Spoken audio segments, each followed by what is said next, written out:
Seluruh pernyataan syukur segenap makhluk merupakan hak Allah, sehingga tidak ada sesuatu lainnya yang berhak diberi pernyataan syukur seperti Dia.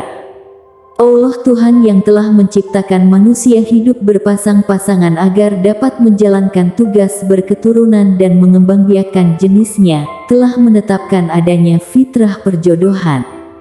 Allah juga memerintahkan kepada mereka yang berpasangan untuk membina kehidupan sakinah dan penuh kasih sayang. Sholawat dan salam semoga senantiasa dilimpahkan kepada Rasulullah dan keluarganya. Sebagai utusan Allah, beliau telah memberi contoh bagaimana suami istri melaksanakan tugas kehidupan berumah tangga dan menciptakan suasana yang penuh dengan kecintaan, ketenteraman, dan ketenangan, serta kedamaian dan keselarasan. Semua perilaku dan sifat yang diperlukan dalam mewujudkan kehidupan keluarga sakinah yang penuh kasih sayang dicontohkan oleh beliau dengan istri-istri beliau, untuk menjadi teladan bagi segenap sahabat dan umatnya. Sholawat dan salam semoga Allah berikan kepada para sahabat beliau yang dengan penuh kesetiaan dan kepatuhan mencontoh dan meneladani kehidupan beliau dalam segala aspek kehidupan berkeluarga dan berumah tangga. Sahabatku, di video kali ini, kami ingin membahas secara ringkas dan singkat memaparkan potret kehidupan Rasulullah dalam membina kemesraan dan keakraban dengan para istri beliau. Seluruh penyajiannya didasarkan pada riwayat atau hadis yang telah dibukukan oleh para ahli hadis. Di antara hadis yang dikemukakan ada yang sahih dan ada yang hasan. Semuanya berbicara tentang kehidupan Rasulullah sebagai suami dan kepala rumah tangga yang selalu menunjukkan sikap penuh kemesraan dan keakraban dengan para istri beliau, sehingga hal ini menjadi teladan dan panutan yang diridhoi oleh Allah bagi segenap umat manusia. Para suami istri muslim hendaklah menyadari bahwa untuk membina kemesraan dan keakraban dalam kehidupan suami istri tidak ada contoh dan panutan yang paling baik dan mulia selain Rasulullah. Dengan mengikuti dan meneladani kemesraan Rasulullah yang beliau tunjukkan kepada para istrinya, insya Allah kita akan dapat memperoleh kebahagiaan dan rahmat berumah tangga seperti yang Allah karuniakan kepada beliau. Kami berharap video ini bermanfaat bagi sahabat semua. Sebelum kita kembali menyimak, terlebih dahulu tolong subscribe dan like video ini. Baiklah, kita lanjutkan untuk belajar meneladani akhlak Rasulullah dalam kehidupan berumah tangga. Yang pertama adalah teladan Rasulullah bersama istrinya. Yang ke-41 adalah meladeni istri bermain. Dari Aisyah, sesungguhnya aku dahulu biasa bermain boneka dan Nabi mengundang teman-temanku yang masih kecil untuk main boneka bersamaku. Hadis riwayat Ahmad. Penjelasan dari hadis tersebut adalah menjelaskan bahwa Rasulullah bersedia meladeni Aisyah bermain boneka dan mengundang teman-temannya untuk ikut bermain boneka dengan Aisyah. Pada awal-awal tahun menjadi istri Rasulullah, umur Aisyah masih 9 tahun sehingga jiwa kekanak-kanakannya masih kuat melekat pada dirinya. Dalam menghadapi keadaan Aisyah yang kekanak-kanakan sesuai dengan umurnya, Rasulullah tetap bersabar dan bersedia mengikuti irama kejiwaannya. Beliau pun tidak merasa malu memanggil teman-teman Aisyah untuk menemani Aisyah bermain boneka. Para suami hendaknya juga memperhatikan keinginan istrinya untuk bermain-main. Misalnya jika istrinya senang bermain badminton atau tenis meja, suami dapat menyertai permainan istrinya. Hal ini akan berdampak positif bagi hubungan suami istri karena suami menaruh perhatian dan simpati besar pada keinginan istrinya. Begitu juga halnya dengan para istri, hendaknya tidak segan-segan meladeni suaminya melakukan permainan tertentu, seperti badminton, tenis meja, dan sejenisnya selagi permainan tersebut sanggup dilakukan oleh istri. Istri dan suami juga dapat bersama-sama bermain ketangkasan, seperti bermain kelereng, bermain dakon, dan lain-lain, untuk mengisi waktu senggang dan menghilangkan stres. Hal-hal semacam ini terlihat sepele, tetapi ternyata menjadi perhatian Rasulullah sehingga beliau bersedia meladeni Aisyah bermain. Yang ke-42 berlomba.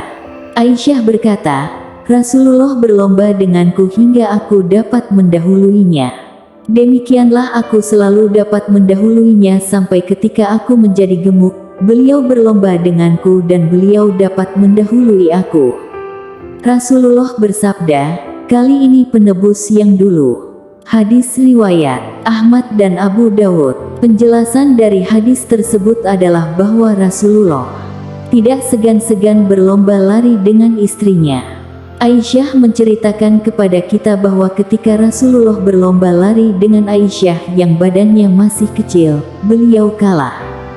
Akan tetapi, ketika badan Aisyah menjadi gemuk, Rasulullah dapat mengalahkan Aisyah.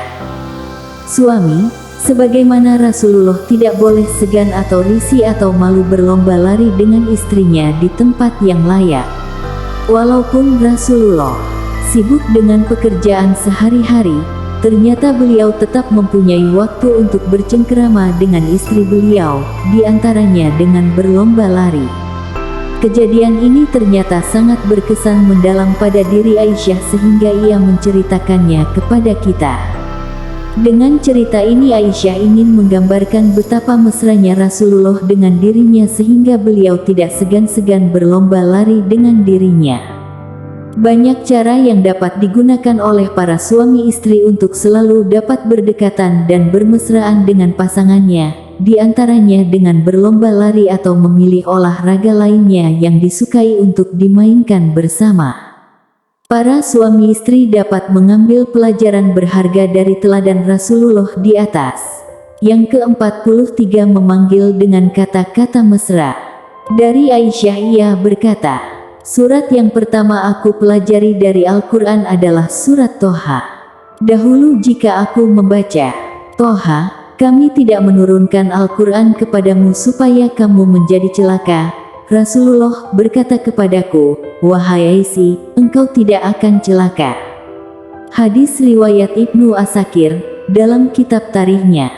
Dari Aisyah ia berkata, saya pernah meminjam sebuah jarum dari Hafsah binti Rawahah yang saya gunakan untuk menjahit pakaian Rasulullah. Jarum itu terjatuh dari tangan saya, lalu saya mencarinya, tetapi tidak berhasil mendapatkannya. Tiba-tiba Rasulullah masuk, lalu aku dapat melihat dengan jelas jarum yang terjatuh karena pancaran sinar wajah beliau. Saya pun tertawa, kemudian beliau berkata, wahai si pipi merah delima, mengapa engkau tertawa? Saya menjawab, saya sedang mengalami begini dan begini. Dengan suaranya yang keras beliau pun berkata, wahai Aisyah, sungguh celaka orang yang dijauhkan dari melihat wajah ini. Tak seorang pun mukmin atau kafir melainkan semuanya sangat ingin melihat wajahku ini. Hadis riwayat Ibnu Asakir. Penjelasan dari hadis tersebut adalah: pertama, menjelaskan bahwa ketika Aisyah membaca Al-Quran surat Toha, Rasulullah menyelanya dengan bersabda kepadanya, wahai Aisyah, engkau tidak akan celaka. Maksud ucapan Rasulullah kepada istrinya adalah bahwa orang yang membaca Al-Quran dan melaksanakan Al-Quran tidak akan dijadikan celaka. Dalam memanggil Aisyah, Rasulullah menggunakan kata-kata mesra, yaitu panggilan pendek, Aisyah. Hadis kedua menjelaskan bahwa Aisyah kehilangan jarum yang digunakan menjahit pakaian Rasulullah. Ketika Rasulullah datang, jarum tersebut dapat ditemukan kembali karena cahaya yang memancar dari wajah beliau. Aisyah pun menjadi senang. Kejadian ini semula tidak diketahui oleh Rasulullah, akan tetapi karena Aisyah tertawa, hal itu menarik perhatian Rasulullah sehingga beliau bertanya kepadanya dengan panggilan kemesraan yang membuat hati Aisyah sangat senang, yaitu, wahai si pipi merah delima. Para suami juga dapat melakukan hal serupa kepada istrinya dengan menggunakan kata-kata panggilan yang mesra yang sangat disukai oleh istri. Panggilan yang mesra itu sudah tentu kata-kata yang sangat menggembirakan dan membanggakan hati istri. Untuk itu, Suami perlu bertanya kepada istrinya panggilan apakah yang digemarinya sebagai tanda kemesraan kepada dirinya. Misalnya, istrinya bernama Fatimah. Kepada istrinya suami dapat menggunakan nama panggilan Feti, misalnya, sebagai panggilan kesayangan untuk membangkitkan keakraban dan memanggil dengan kata-kata mesra, sanjungan kepada istrinya. Begitu pula halnya dengan istri kepada suaminya, ia dapat menggunakan kata-kata panggilan kemesraan yang digemari oleh suaminya, seperti Edu, untuk nama Abdullah, karena suami senang kalau dipanggil Edu. Menggunakan kata-kata panggilan yang memesrakan hubungan suami istri tidaklah berarti bahwa mereka tidak mau memanggil dengan lengkap. Dengan panggilan tersebut, diharapkan suami istri dapat lebih melekatkan kecintaan dan kemesraan kepada pasangannya. Jadi, amat perlulah istri atau suami memiliki panggilan kemesraan. Yang ke-44, memegang tangan istri saat bicara. Dari Aisyah, sesungguhnya Rasulullah memegang tangannya pada suatu hari seraya bersabda, "Alangkah baiknya kaummu bisa mengerti. Aku dahulu merobohkan Ka'bah, lalu aku pasangkan padanya batu ini karena memang berasal dari Ka'bah tersebut. Akan tetapi, kaummu keberatan untuk membangunnya dan aku telah meletakkan di tempat tersebut 2 pintu yang aku tempelkan dekat tanah. Sesungguhnya kaummu mau mengangkat pintunya agar tak ada orang yang bisa masuk kecuali yang mereka kehendaki dan sesungguhnya aku telah membelanjakan simpanan dananya untuk pembangunannya." Hadis riwayat Ibnu Asakir. Penjelasan dari hadis tersebut adalah menegaskan bahwa pada saat-saat penting dengan istrinya, suami tetap perlu menciptakan suasana mesra dan akrab untuk memudahkan memberi pemahaman kepada istri tentang persoalan penting yang dihadapinya. Hadis di atas menjelaskan bagaimana Rasulullah memberikan contoh kepada kita bila suami istri menghadapi masalah penting yang perlu dibicarakan dengan serius, tetapi tetap santai dan mesra. Rasulullah memberikan contoh dengan memegang tangan Aisyah. Kemudian beliau menyampaikan pembicaraannya yang penting kepada Aisyah. Dalam suasana seperti ini muncul keadaan yang mesra dan penuh kedekatan hati sehingga istri akan menerimanya dengan penuh pengertian. Dengan jalan demikian maksud suami menyampaikan hal penting tercapai dan istri memahami maksudnya dengan baik. Para suami istri hendaklah meneladani Rasulullah bila hendak membicarakan hal-hal yang serius dan penting tanpa ketegangan dan suasana kaku. Suami hendaklah mendekat kepada istrinya, lalu memegang tangannya, baru kemudian menyampaikan persoalan penting kepada dirinya. Dengan cara semacam ini suami istri mudah menyelesaikan masalah-masalah penting tanpa pertengkaran, ketegangan, dan permusuhan. Yang ke-45, memijit hidung istri jika istri marah. Nabi biasa memijit hidung Aisyah jika ia marah dan beliau berkata, "Wahai Uwaisi, bacalah doa, wahai Tuhanku, Tuhan Muhammad, ampunilah dosa-dosaku, hilangkanlah kekerasan hatiku, dan lindungilah diriku dari fitnah yang menyesatkan." Hadis riwayat Ibnu Sunni. Penjelasannya adalah menjelaskan bahwa ketika Aisyah marah, beliau ternyata tidak membalas dengan kemarahan serupa, tetapi beliau memijit hidungnya. Sambil memijit hidungnya Rasulullah menyuruh Aisyah mengucapkan doa, "Wahai Tuhanku, Tuhan Muhammad, ampunilah dosa-dosaku, hilangkanlah kekerasan hatiku, dan lindungilah diriku dari fitnah yang menyesatkan." Apa yang dilakukan oleh Rasulullah di atas hendaklah menjadi pelajaran bagi para suami bagaimana cara memperlakukan istri yang marah. Tentu saja pijitannya tidak sampai menyakitkan, karena menyakiti seseorang adalah perbuatan zalim. Bahkan sambil memijit hidung Aisyah, Rasulullah SAW tetap memanggil nama Aisyah dengan panggilan yang mesra, yaitu, "Wahai Uwaisi." Dengan panggilan mesra semacam ini, diharapkan kemarahan istri jadi mereda. Para suami hendaknya berusaha meredakan kemarahan istrinya dengan cara yang baik dan dengan panggilan kemesraan seperti yang dicontohkan Rasulullah.